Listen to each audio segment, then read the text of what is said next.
The talkSPORT team have arrived in Russia to bring you unrivaled coverage of the 2018 World Cup, and our presenter Adrian Durham will be revealing all from behind the scenes throughout the tournament. It's been an entertaining time for Adrian and the gang already. Here's his first diary entry. So far so brilliant in Russia with talkSPORT. Flew into St Petersburg on Saturday, had an evening looking around the town and having a meal, and then Sunday was a whirlwind of a tour of the city. On this trip for the first few days with me are my producer Emma, Goffey of course, and talkSPORT's football editor Dave. We all get on very well, so what could go wrong? On Saturday night we headed into the center of St Petersburg for a meal and to discuss plans, only to find it was very busy and most restaurants were fully booked. Brilliant. Eventually we found somewhere with magnificent steak, but they didn't seem to have a clue what vodka and tonic was. So I just had to do a straight shot of vodka, when in Rome and all that. You may have seen the video on Twitter. What you don't know is that I haven't had vodka since I was around 16, and for a guy who hasn't got a huge appetite, or tolerance level, for spirits that aren't gin, it was an experience. I'm okay, and I do always recommend drinking responsibly. We ended up checking out several bars on Rubinstein Street, one of the best areas of St. Petersburg, until the early hours, meeting several locals, two of whom told us there is no racism in Russia, there would be no problems at the World Cup, and that ice hockey was just about as popular as football in Russia. All good information, we'll see how right they are. It was a great night and St. Petersburg has a wonderful vibe about it. Eye-catching architecture and some beautiful views. Dave quickly became obsessed with the Black Books bar, based on the TV show. Needless to say, he's massively into Star Wars as well. Watford fan. The taxi home was eventful. The guy spoke no English, told us it was 22 kilometers back to the hotel, it was 3 kilometers in the real world, and played his awful music full blast at 2 a.m. as he raced like an F1 driver through the streets.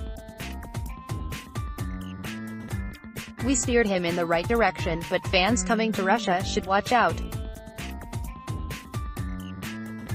Apart from him, every taxi driver has been fine, so just be cautious, that's all. Sunday we met up and took the metro to the wonderful new space-age St. Petersburg Stadium. Little known fact here, I am a student of metro systems around the world. I love checking them out, their origins, the mapping, the history of the maps, experiencing them and reading about them. Who knew? I'm pleased to report St. Petersburg's metro system is clean, simple, efficient and air-conditioned. Not quite as brilliant as Washington, D.C.'s metro, but up there with the best. And I thought the escalators at DuPont Circle were big, well they're dwarfed by the ones at Vasily-Ostrovskaya station. I'm told Moscow's underground is spectacular. I head to the capital next week. Guess what I'll be doing at the first opportunity? Stand by for a metro update.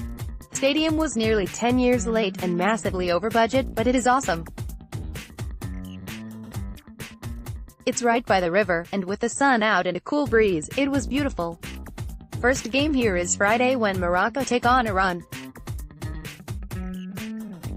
Also playing here in the group stages are Russia, Brazil and Argentina, and Germany are set to come here in the round of 16 if they top their group, while there's a semi-final and the third place game here as well.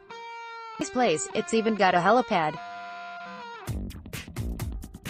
We quickly picked up our FIFA accreditation for games, stadia and the fan parks and headed into town to check out the market. Russian dolls are still very, very popular. And that's an understatement. I bought a Putin one, with dolls of Yeltsin, Gorbachev, Stalin and Lenin inside. As one joker on Twitter said to me, the problem with Russian dolls is that they're full of themselves. After interviewing a Scotsman and a Brazilian, we headed to the Vodka Museum. All of those things can be heard on Drive Monday from 4 p.m. live from St. Petersburg with Goffey and myself. That was followed by checking out Brazil making easy work of Austria in a friendly, with Neymar scoring a stunner, and all of a sudden the size of England's challenge was put into perspective. I like Gareth Southgate a lot, and I like the look of this England side. But Brazil were on another level today. Check back to talkSPORT.com next week for another installment of Adrian Durham's 2018 World Cup Diary.